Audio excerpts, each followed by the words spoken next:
The year is somewhere around 1346, though no one is really keeping careful track, because calendars are mostly for saints' feast days and royal tax demands. Europe, in all its muddy, candlelit glory, is busy being crowded, tired, and deeply unprepared for what is about to happen. Cities are growing fast. People are trading more than ever. Spices, wool, silk, and occasionally lice. Ships are coming and going from ports like Venice, Genoa, and Constantinople, carrying fabrics, wine, rats, and secrets. No one wants to learn yet. Business is good. The harvests are average. The streets are loud and always slightly damp. Most people live in small wooden houses with thatched roofs, packed in so tightly that a sneeze in one corner of a village could echo across the rooftops, like a prophecy. Waste disposal is more of an aspiration than a routine.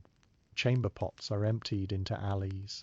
Pigs wander through towns as a kind of informal cleaning service.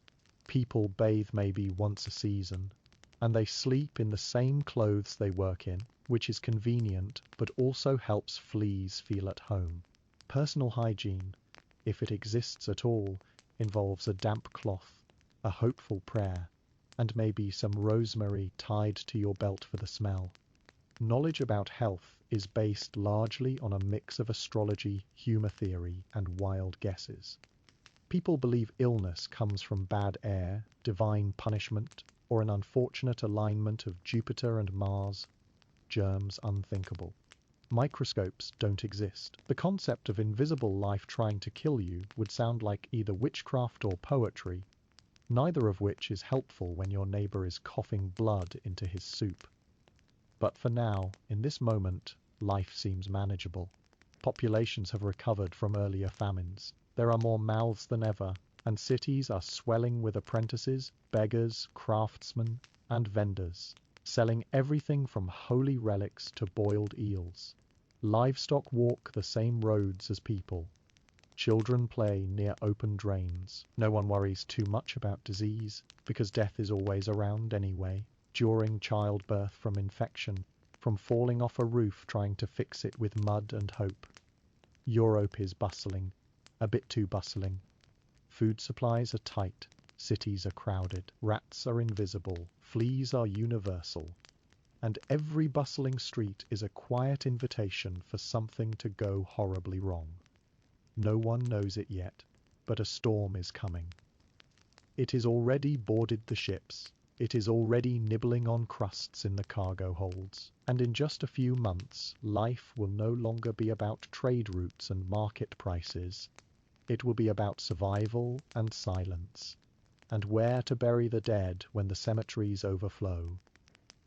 No one saw the ships as omens. They arrived like any others, creaking, weather, beaten, loaded with grain, spices, and the usual background hum of human suffering. In October 1347, 12 Genoese trading vessels slipped into the Sicilian port of Messina after a long, rough journey from the Black Sea. Sailors staggered ashore, or didn't. Some were already dead. Others were dying. Their bodies were covered in strange black swellings, egg-sized lumps in the groin, armpits, neck, fevered, bleeding, coughing blood. Most of them didn't last the week. People didn't ask too many questions. They just pushed the ships back out to sea, which, as it turns out, was about 3 months too late. The ships didn't just carry goods. They carried rats. Specifically, black rats. And on those rats were fleas. And inside those fleas was something very small and very patient. Yersinia pestis.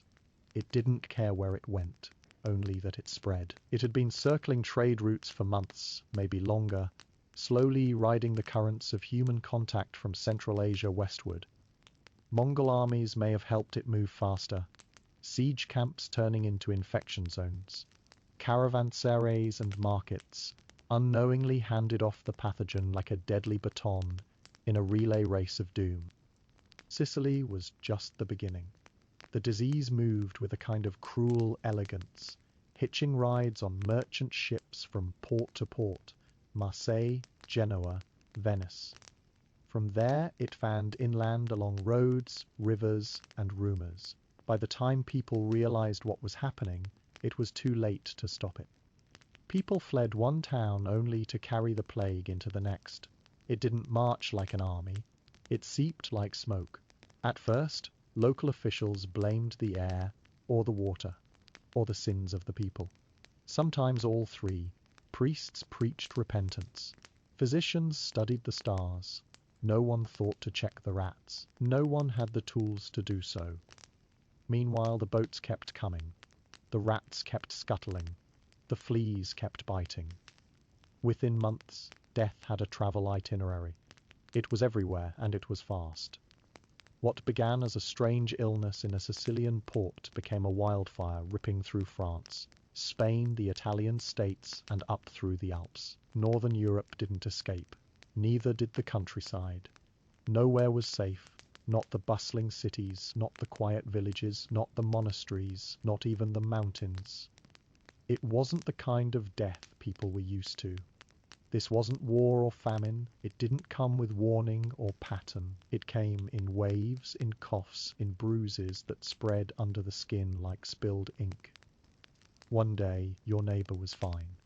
The next, you were dragging their body out by the ankles.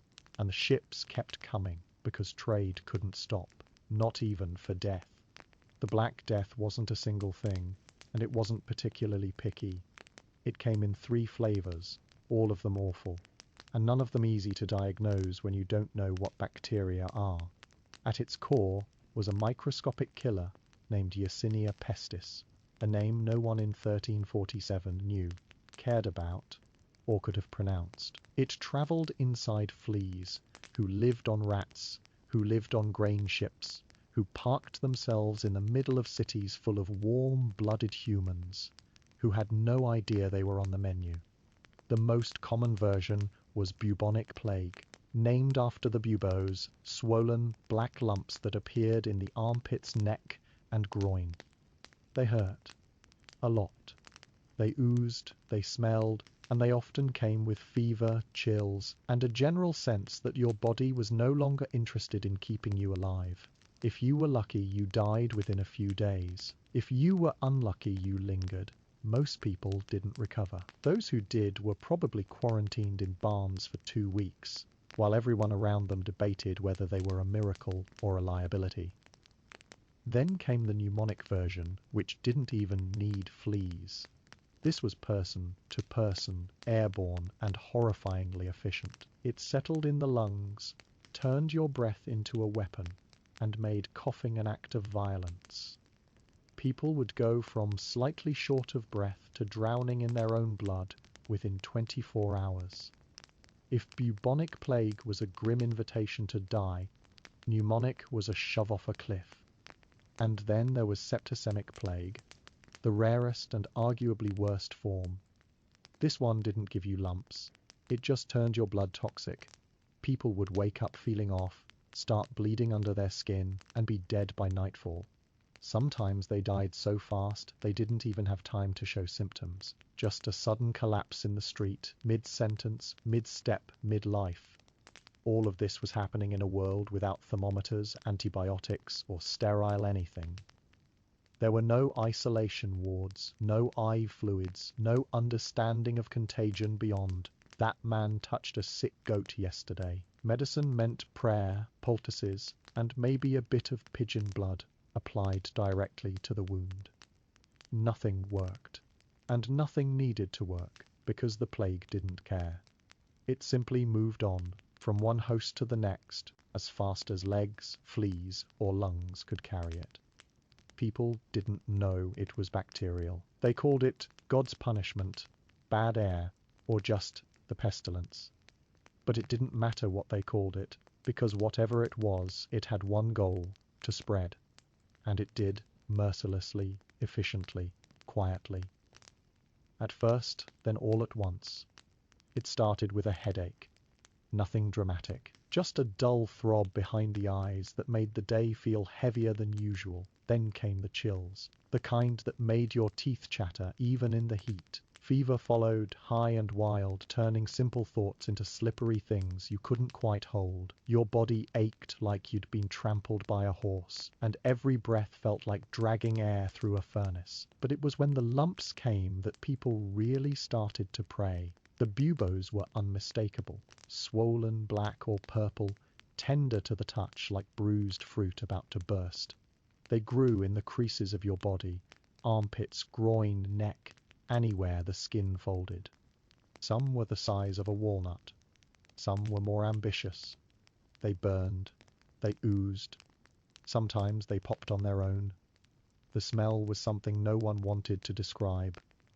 And once you saw them, you knew. This wasn't a cold. This wasn't going away. This was the beginning of the end. Your fingers and toes might start to turn black as the blood stopped flowing and your body slowly gave up on its outer edges. Your breath went sour. Your skin became hot, dry, stretched too tightly over your bones. If you were lucky, you sweated through your sheets and slipped into unconsciousness. If not, you stayed awake to feel your organs arguing about whose turn it was to shut down next. Some people screamed. Some people went quiet. Others tried to cut the swellings open, hoping to bleed the poison out. That rarely worked. Mostly it just sped things up. If the plague was in your lungs, the coughing started, deep, ragged, and stained with blood. You'd cough until you couldn't breathe. Then you'd stop coughing because you couldn't breathe. If it was in your bloodstream, the collapse was quicker. One moment you were talking, maybe walking. The next you were on the floor, your skin cold, your eyes wide, your blood turning on you from the inside out. There were no miracle recoveries. A few survived. Yes, but not because they were stronger or purer or prayed harder. They were just lucky in a world that no longer had room for luck.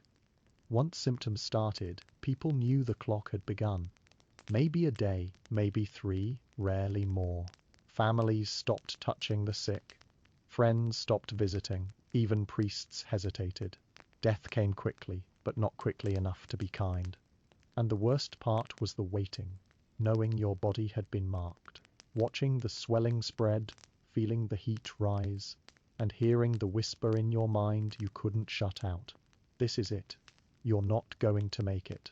Medicine in the Middle Ages was less about healing and more about guessing politely while hoping for the best. If someone fell ill, the first question wasn't what caused it, but rather which humour is out of balance this time. The body, according to popular theory, was a stew of 4 humours: blood, phlegm, black bile, and yellow bile, and the key to health was keeping them in harmony. If your face was pale and your pulse weak, the physician might decide your blood was being too enthusiastic. The solution: let it out. Bloodletting was a favourite. You could be cut with a blade, poked with a lancet, or, if you were fancy, leeched. Yes, actual leeches, applied lovingly to the skin, and left to do their slow, slimy work. It was believed that removing some blood would calm your internal chaos, like letting steam out of a boiling pot. Whether you had the plague, a headache, or just looked a little tired, bloodletting was almost always the answer. That it made most people weaker didn't seem to bother anyone.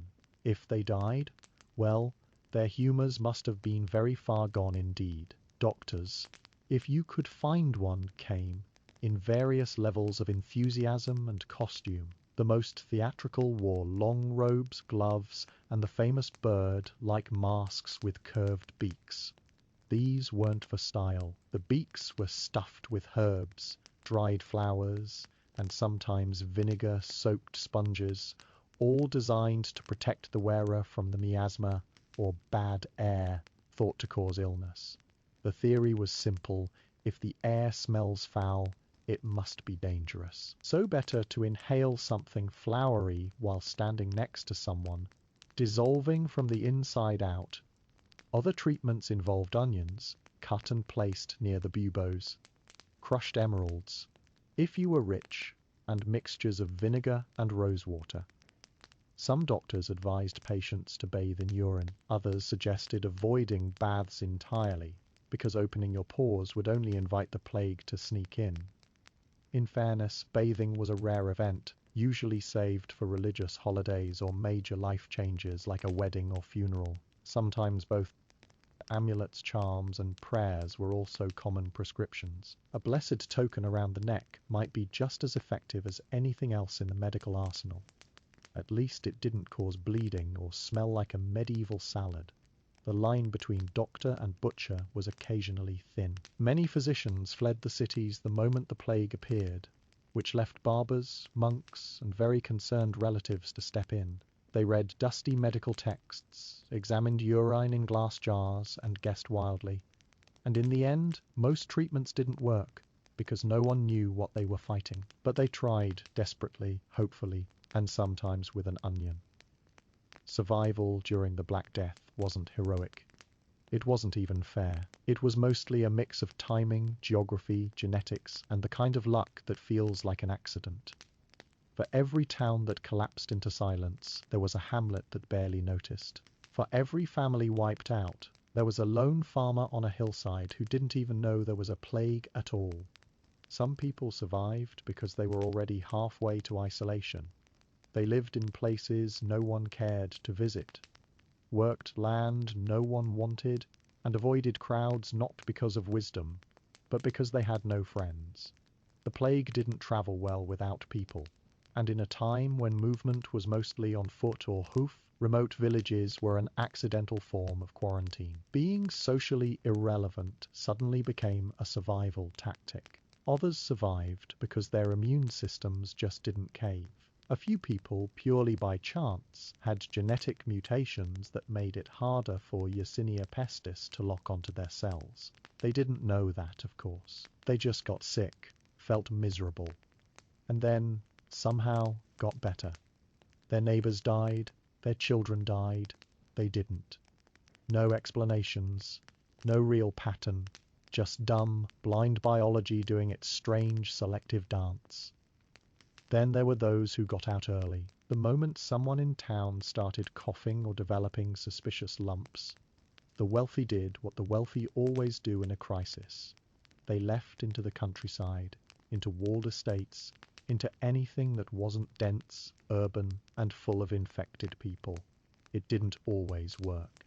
Some carried the disease with them, unknowingly gifting it to whatever sleepy village they thought was their refuge. But others timed it just right, vanishing from the city like smoke before the fire reached them. Age played a part, though not in any logical way. Children died, old people died, young adults died in great numbers, possibly because their immune systems overreacted in a final misguided show of strength. Survival wasn't about being strong or healthy. In some cases, the sickly and bedridden fared better, simply because no one came near them. The plague liked traffic. It liked conversation. It liked hugs, handshakes, whispered prayers, and borrowed cloaks. The more connected you were, the worse your odds. And then, of course, there were the truly lucky. The ones who shared a house with the infected and didn't get sick. The ones who walked through plague-stricken streets every day and came out the other side. No one understood how or why people credited saints or stars or pure-heartedness. But it wasn't a reward. It was randomness wearing a mask. In a world that didn't yet know what a bacterium was, survival had nothing to do with knowing and everything to do with not being there when the wrong flea bit the right rat, when the plague rolled into town like a silent, choking fog. The first instinct of the wealthy wasn't to help. It was to leave fast. Nobles, merchants, and high-ranking clergy vanished from cities. As soon as the rumours grew louder than the church bells, they had villas in the hills, estates in the countryside, and most importantly, horses. The moment the coughing started, and the first cart of corpses creaked past, they packed their things, bolted their doors, and left the rest of the population to figure it out on their own. It was never framed as abandonment. Of course not. It was strategic retreat, self-preservation wrapped in silk robes. Some claimed they were going on pilgrimage. Others simply boarded up their homes, hung a cross on the door, and left the servants behind to face whatever came next. If a servant survived, they might be thanked. If not, well, they were replaceable. Country estates became makeshift fortresses. Walls were high, gates were locked, and no one got in without being scrutinized for signs of illness or poverty. The idea was simple. Plague belonged to the cities, to the crowded markets and dirty alleyways. The countryside, by contrast, was pure. Air was cleaner, people were fewer. The fleas presumably stayed where the noise and trash were. Inside these secluded retreats, life continued with a strange sense of denial. Meals were served, music was played. Some nobles read poetry, wrote letters, even hosted small gatherings with carefully selected guests. It was the world's first form of luxury lockdown, minus the science, and plus a lot more incense. If someone inside the walls did happen to fall ill, the solution was to remove them, quietly and far away from the drawing room. Merchants with money did the same. They paused business, left their shops and disappeared into rented farms or family homes in distant villages. Some clergy followed suit, though many stayed, either out of faith, duty, or the grim realization that they had nowhere else to go. High-ranking bishops had the resources to escape. Parish priests, not so much. Back in the cities, the poor watched them go, and when they started dying by the hundreds, they were blamed for their sinfulness, for their filth, for their bad choices. The plague, according to the safe and distant, was a punishment for the immorality of the lower classes. Disease, like everything else in medieval Europe, had a class hierarchy. It was always the peasant's fault. But in truth, the plague didn't care who you were. It just moved with opportunity. The rich slowed it down by hiding. The poor faced it head on because they had nowhere else to go. And while the lucky few sealed themselves behind stone walls, the rest lit candles and hoped the bell tolling outside wasn't for them. Not everyone waited for the plague to knock. Some towns, watching the smoke of death rise from the next valley over, decided to shut the doors and pretend the world beyond didn't exist. It was a bold move, especially in a time when locking people out felt almost as bad as letting them in. But fear has a way of clarifying things. And in the 1340s, the line between caution and cruelty was thin enough to step over with muddy boots. The idea was simple: close the gates, drop the portcullis, and trust no one. Strangers were a threat. Merchants, pilgrims, even wandering monks were turned away with a firm "God be with you" and a very solid wall. Some towns posted guards. Others posted signs. A few simply made it known through word of mouth that outsiders were no longer welcome, no matter how sick, holy, or wealthy they claimed to be. If you didn't already live there, you were now officially someone else's problem. A handful of places managed to keep the plague out entirely. Tiny mountain villages, fortified hill towns, or communities nestled so deep in forests that even rats gave up trying to find them. Their isolation, once seen as a disadvantage, became an accidental shield. They weren't smarter than anyone else, just more cut off. The kind of place where the news arrived on foot 2 weeks too late, which, for once, worked in their favor, but most attempts failed. People snuck in. Bribes were offered. Relatives begged to be let through the gate, coughing behind their cloaks. Compassion cracked doors open.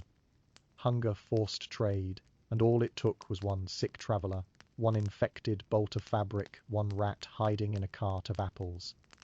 Then the silence ended, and the death toll began. Some towns divided themselves internally. The infected lived in one quarter, behind makeshift barriers of carts and timber. Food was passed over walls. Messages were shouted from windows. It was a medieval version of quarantine, built more from desperation than understanding. The results were mixed.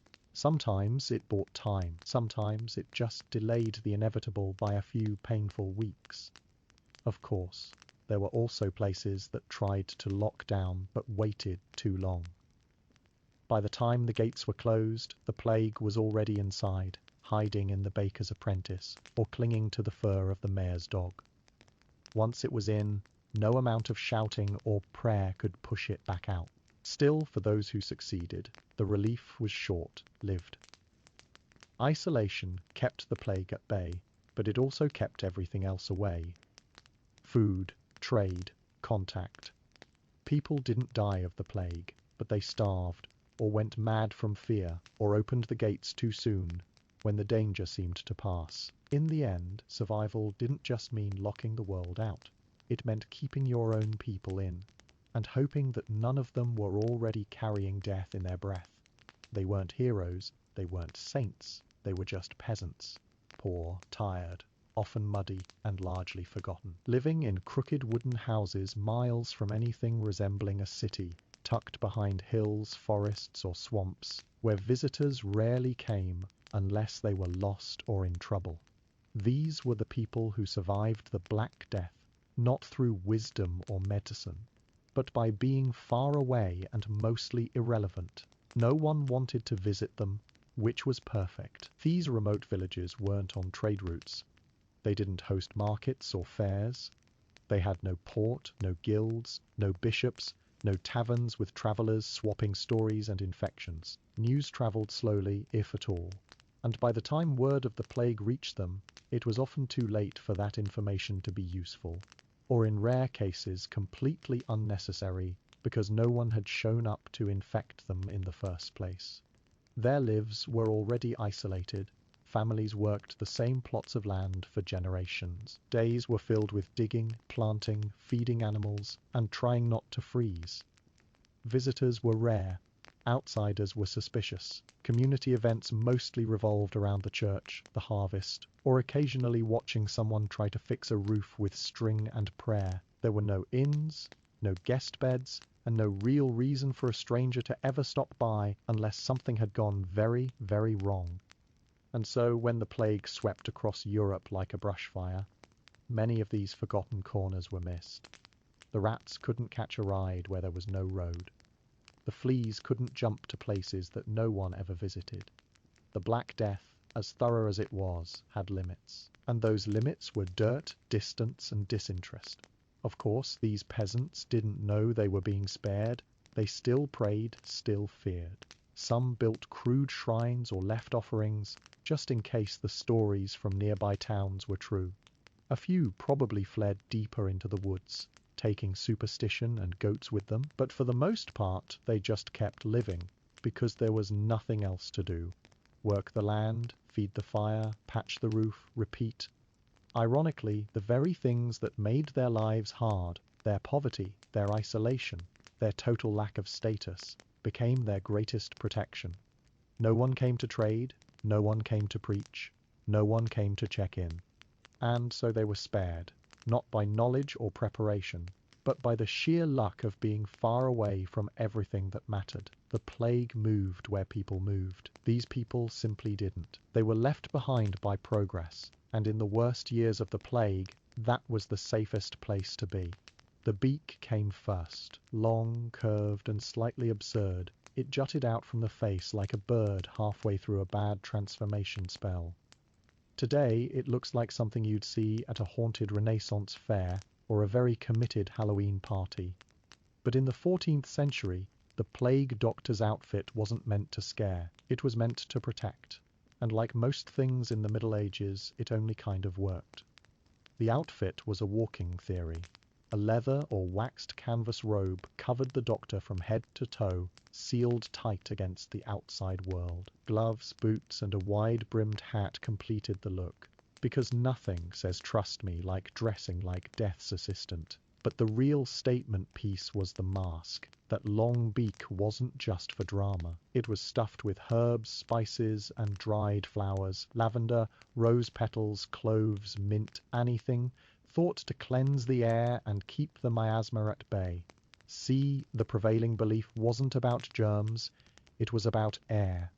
Bad smells meant bad health. The plague, according to the best guesses of the time, floated in the air like an invisible poison. So if you breathed through a beak full of pleasant, smelling ingredients, maybe you wouldn't catch it. It was less about filtration and more about floral denial. Plague doctors carried sticks too, not for walking, but for poking. They used them to examine patients from a distance, to lift clothing or point at buboes without getting too close. Some even used the stick to keep desperate people away. There were no bedside manners when standing beside the plague. As for whether they helped, not really. Most plague doctors weren't trained in anything that resembled modern medicine. Some were appointed by towns, often as a last-ditch effort when every real physician had fled.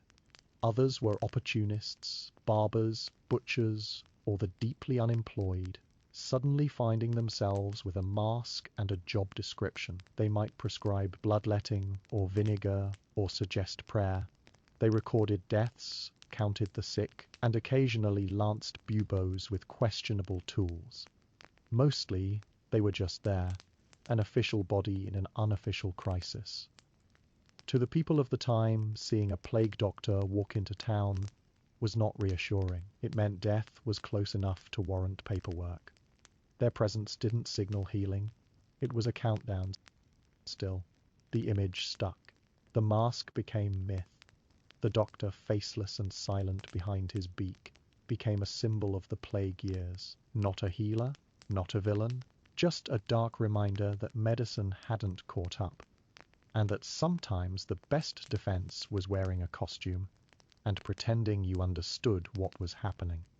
When medicine failed, and it always did, people turned to the next best thing, God, or more accurately, the idea that maybe if they begged hard enough, bled enough, or screamed their guilt into the sky, they'd be spared.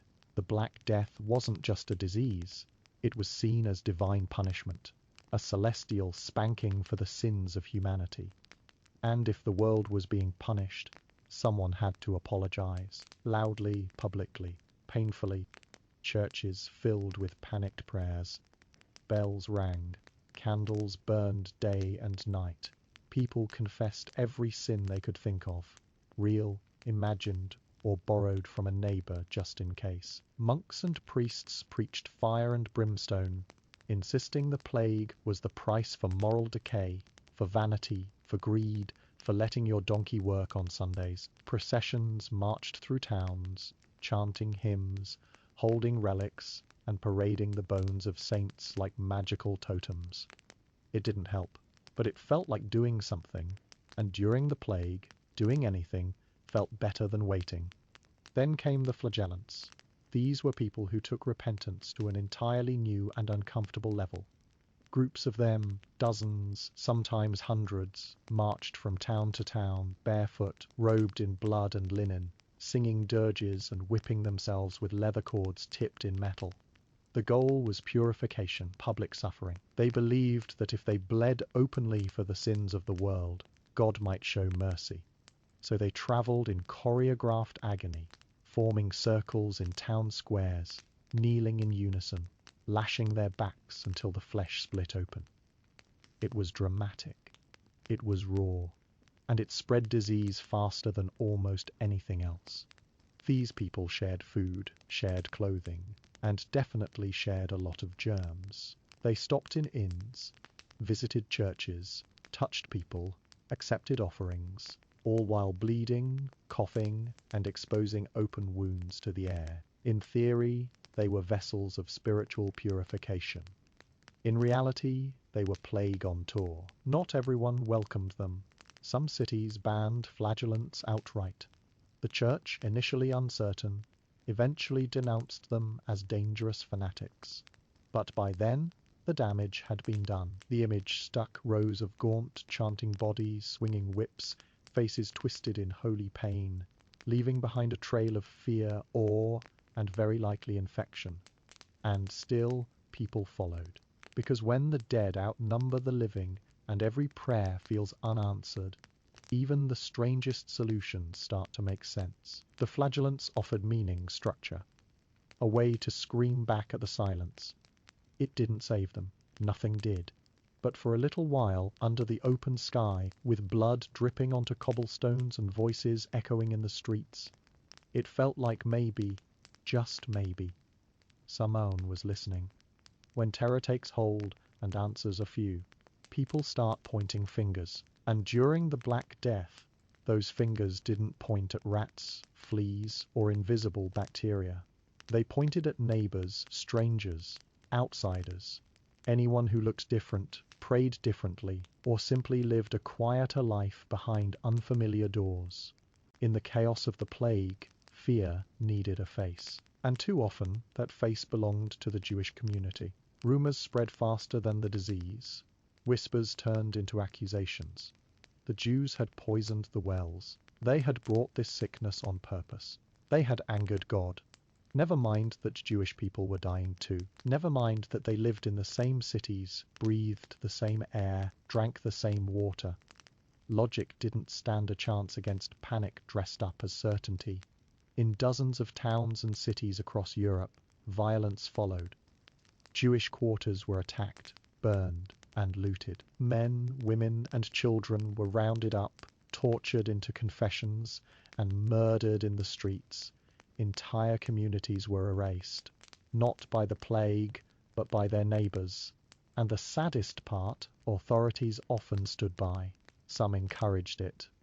Others pretended not to notice. A few offered protection, but only if conversion was involved. For many, death came not from illness, but from mobs carrying torches and hatred. It wasn't just Jews. Lepers, Romani people, foreigners, even women who owned too many cats or spoke too confidently, all were at risk. The plague didn't discriminate, but people did. Anyone who didn't fit neatly into the fragile image of a good Christian became suspect. And when survival seemed like a lottery, casting blame felt like a way to influence the odds. Fear warps perception. In the fog of grief and desperation, the idea that someone must be responsible became comforting.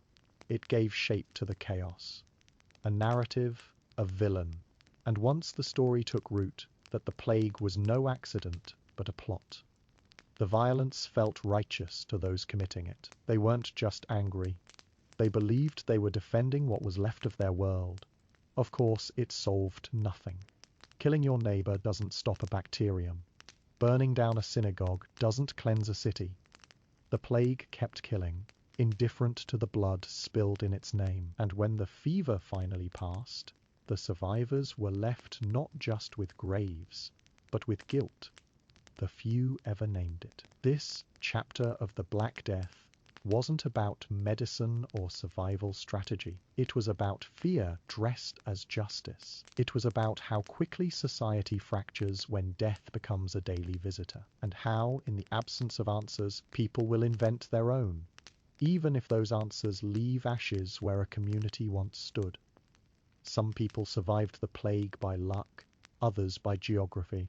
And then there were those who, against all odds, made it through because they smelled so bad no one wanted to stand near them. Welcome to the world of medieval medicine, where the weirdest cures didn't work in any scientific sense, but occasionally, accidentally, kind of did. Garlic was a favorite. Eaten raw, worn around the neck, stuffed in windowsills, mashed into potions. It was believed to purify the blood and ward off illness. It didn't. But what it did do was make you smell like an angry soup that, combined with a deeply personal space bubble, may have kept people from getting too close, which, in the age of a contagious respiratory plague, was as good as a mask, if not slightly more pungent. Vinegar was another all-star. People drank it, gargled with it, rubbed it on their skin, even soaked coins in it before handling them. One famous blend, known as Four Thieves Vinegar, was said to be used by a group of criminals who robbed plague victims without ever getting sick. The recipe, vinegar infused with herbs like rosemary, thyme, and mint. Did it kill bacteria? Not really, but if it meant people avoided you while you reeked of acidic salad dressing, it might have bought you some time. And then there was the no bathing crowd, a group that, by coincidence stumbled into the right idea for the completely wrong reason. Doctors at the time warned that opening the pores through hot water made it easier for disease to enter the body. So many people stopped bathing. Entire households went weeks or months without touching water, instead covering up odors with perfumes, herbs, and good intentions. The result: fewer visits, less contact, more distance, an olfactory form of social distancing. Some people locked themselves indoors and burned herbs. The smoke choked up the air and may have repelled infected fleas, not out of medical brilliance, but because thick smoke and suffocating fumes made people cough and leave, which again helped a little. Cats were avoided. Dogs were watched closely. Some people refused to touch anything metal. Others insisted on wearing rubies, placing amulets in their armpits, or sleeping with a cut-up pigeon tied to a bubo. These didn't help at all. But the more outrageous the treatment, the more people avoided you, and that avoidance, that may have been your best shot. None of these practices cured anything. They didn't stop the plague. But in a cruel twist of irony, the things that made you unpleasant, strange, or slightly terrifying also made you less likely to catch the disease. Sometimes the difference between life and death was a few cloves of garlic and a total lack of hygiene. Science hadn't arrived yet, but stink apparently was ahead of its time. It started with a hunch. Not a scientific breakthrough, not a controlled study, just a gut feeling that maybe, just maybe, sick people arriving by boat shouldn't be allowed to waltz into the city right away. In the 14th century, that was about as close to epidemiology as you could get. Venice, one of Europe's busiest and most plague-prone port cities, came up with a plan. When a ship showed up, it had to wait. Specifically for 40 days.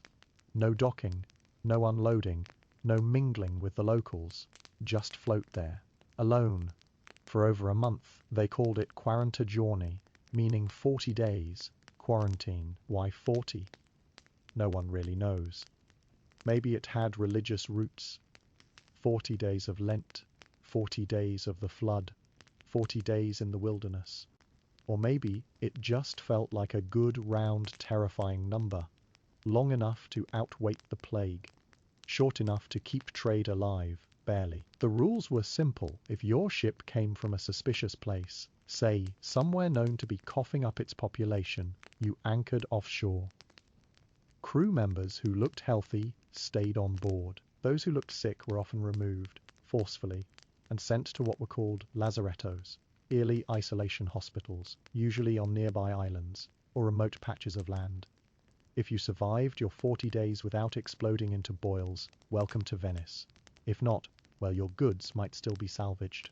Life was cheap. Spice was not. Strangely, it worked. Not perfectly, but enough to make a difference. Many plague cases were stopped before they made it past the docks. Entire outbreaks were softened because one boat was told to sit and think about what it had done. And even though no one knew about bacteria or fleas or the digestive habits of rats, they'd stumbled into something that actually made sense. Keep sick people away from healthy people for long enough, and the healthy ones stay that way. Other cities took notice. Soon, ports across Europe were setting up their own quarantine systems, often based on what Venice had done, minus the gondolas and political drama. It became one of the few consistent responses to the plague that actually saved lives, though no one could quite explain why. Of course, there were loopholes. Bribes happened. Desperate merchants lied. People sneaked ashore in the dead of night.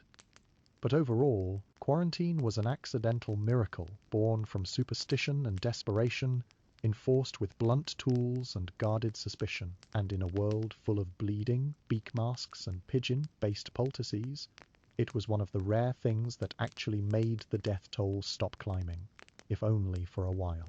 Sometimes, you don't need to understand why something works to save lives. You just need to trust that waiting, alone, afloat, and very bored, might be the safest place you can be. When your world is crumbling, and corpses are piling up faster than firewood, you look for culprits. And if you happen to see a black cat slinking around in the shadows, well, obviously it's a demon or a witch's pet or a furry little plague delivery system. In medieval Europe, cats didn't have 9 lives. They barely had one, especially when fear of the Black Death turned every twitching whisker into a sign of the apocalypse. So people started killing cats, all kinds, but especially black ones. It was a brilliant plan if your goal was to make things worse. Because while cats were being tossed from towers, burned in sacks, or simply driven out of towns, the real problem, the rats, were throwing tiny victory parties in the grain stores. You see, cats were the frontline defense, unpaid, underappreciated, and extremely motivated to kill rodents. And rats, if you hadn't guessed, were the true villains of the plague story. More specifically, the fleas on the rats who carried Yersinia pestis, the bacterium behold death and doom mess. But since no one knew that, the cat massacre went ahead with righteous fury. Pest control, medieval style. Rat catchers did exist, roaming towns with traps, sticks, and a questionable sense of hygiene. Some were even celebrated for their work. Others were considered slightly unhinged. Their job was to find the rats, kill them, and remove the bodies, sometimes for a small coin, sometimes just for the thrill of it. But again, they were solving the wrong problem. Killing a rat didn't remove the fleas already looking for a new ride. In fact, disturbing rat nests often sent flea swarms into the streets straight onto people. Good intentions, disastrous results. Dogs didn't fare much better. Some towns ordered mass dog cullings, believing the animals spread the disease. Horses were spared. Too valuable. Pigeons were ignored. Too feathery. But anything that looked like it might be a carrier was fair game, especially if it couldn't protest. And so, as cats vanished and rat populations exploded, the plague rolled on. Whole cities suffered because they got rid of their best natural pest control units, not out of malice, but out of misplaced logic. Evil must have a face, and a cat's face, especially when lit by firelight in the middle of a sermon about sin, looked guilty enough. Ironically, in places where cats were left alone, often out of laziness, or because no one could catch them, the rat problem stayed more manageable. No one realized the connection. They just chalked it up to luck, divine favor, or good water. The lesson: sometimes your worst enemy is your own panic.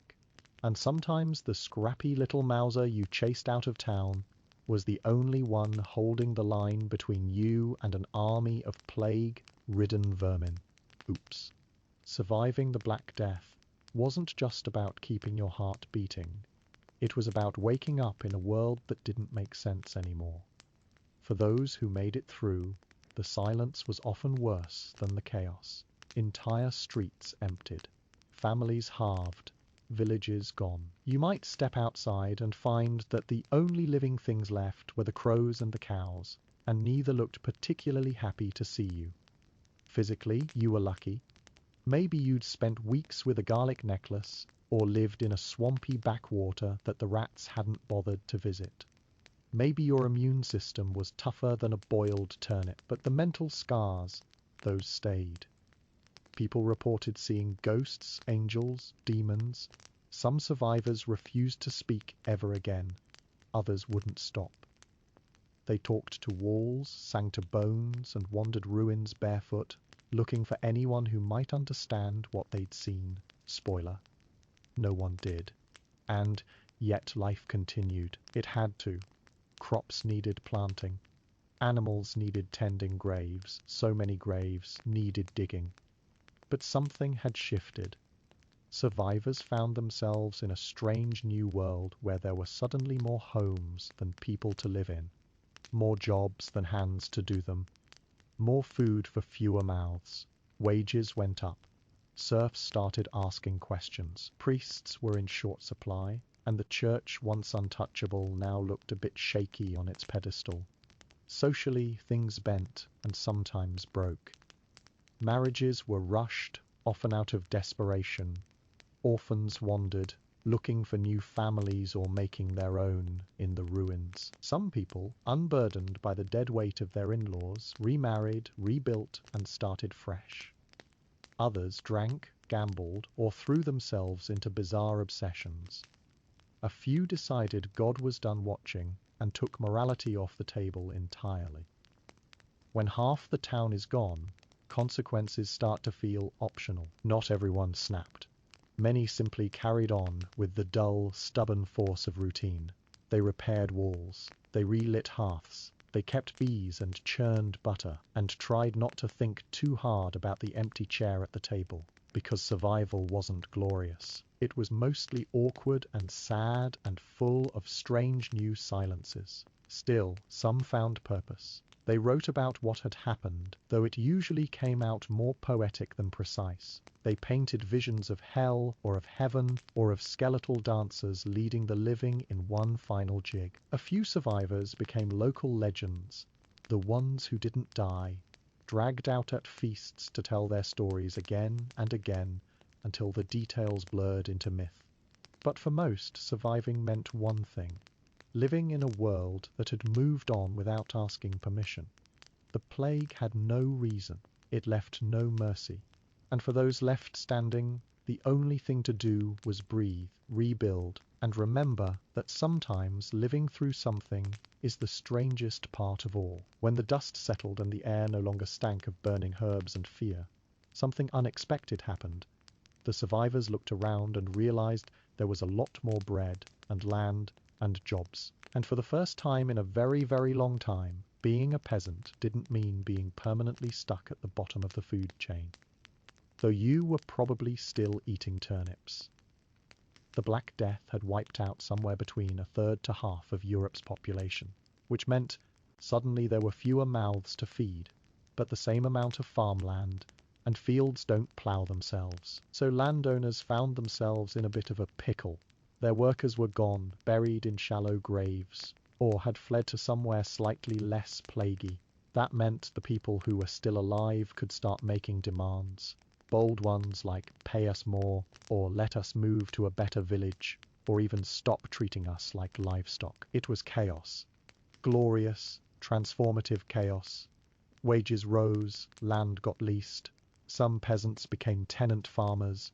Others packed up and headed for towns, where new jobs and opportunities were springing up like mushrooms after a thunderstorm. The labor shortage turned the world upside down. For centuries, the feudal system had been a rigid social pyramid. Nobles on top, serfs on the bottom. Everyone miserable except the people with castles. Now, the pyramid had a crack in it, and through that crack, change crept in. The ruling class, unsurprisingly, hated this. Kings and lords tried to freeze wages and pass laws that forced people to stay put. England even issued something called the Statute of Labourers in 1351, basically saying, you will work for the same miserable pay as before, or else. But enforcing it was like trying to catch smoke with a pitchfork. People had tasted freedom, or at least a slightly better bowl of stew, and they weren't going back. Social mobility wobbled to life. It was slow, messy, and met with a lot of resistance. But the old world order had taken a serious blow. Villages once ruled by a single family of lords now had independent farmers. Young men who used to be bound to land could wander off and learn a trade. Even the idea of what it meant to be noble started to shift, as money, not just bloodlines, began to matter. And yes, there was more bread. With fewer people, there was less competition for food. Markets were full, prices dropped, and diets improved, slightly. People ate better, lived a little longer, and looked a bit less like haunted stick figures in a fresco. Life didn't become easy, but it became possible, survivable, and oddly, full of potential. The Black Death destroyed millions, but in its wake, it left behind a reshaped world, a strange new Europe where the rules were looser, the bread was warmer, and the future, while still unpredictable, finally felt like something you could shape with your own two plague-free hands. The plague never really left, not entirely. Sure, the worst of it passed, the death carts, the fevered prayers, the endless wailing in the streets, but the memory lingered like smoke, after a fire. It changed the way people saw the world, and more importantly, how they saw themselves. For a moment in history, death had become so common, so casual, that life started to mean something different. Europe came out of the Black Death quieter, but also sharper. People no longer trusted the old systems blindly. If the church could do nothing, if nobles could fall just as fast as peasants, then maybe power wasn't as divine or permanent as everyone had been told. That seed of doubt, planted in the middle of despair, would take centuries to bloom, but it was there in the whisper of rebellion, in the rise of towns, in the idea that knowledge, not just faith, might hold answers. Medicine began its slow climb towards science. Not right away, leeches still had their moment, and pigeons continued to suffer unjustly. But the idea that disease might spread from person to person started to stick. That air-objects contact could matter. Quarantine, the accidental miracle, became policy. And someday, someone would even think to look under a microscope. Art got darker. Religion got louder. Families became smaller and more fragile. But with all that came something unexpected. A hunger to record. People wrote more, painted more, tracked births, deaths, dreams. Maybe because they'd seen how quickly everything could vanish. Maybe because, after the silence of plague, stories were the only way to feel real again. Even today, we carry echoes of it. The idea of quarantine, the fear of invisible threats, the way society can unravel or come together under pressure. We still wrestle with blame, with misinformation, with the terrible balance between personal freedom and public health. And when something unknown and deadly begins to spread, we react in ways not so different from those who came before us. Confusion, denial, desperation, and eventually adaptation. The plague reminded the world of something we often try to forget, how thin the line is between stability and chaos. But it also showed how stubborn humans are, how we rebuild, replant, rewrite the rules. It taught us, in the harshest way imaginable, that survival isn't just about strength. It's about learning, adjusting, and sometimes just staying still long enough for the storm to pass. So yes, it mattered, more than anyone at the time could understand. It cracked the foundation of medieval life and let in the light, dim, flickering, but growing. And while most of the names of those who lived and died through it are long forgotten, the world they shaped is still the one we live in. Quietly, uneasily, gratefully.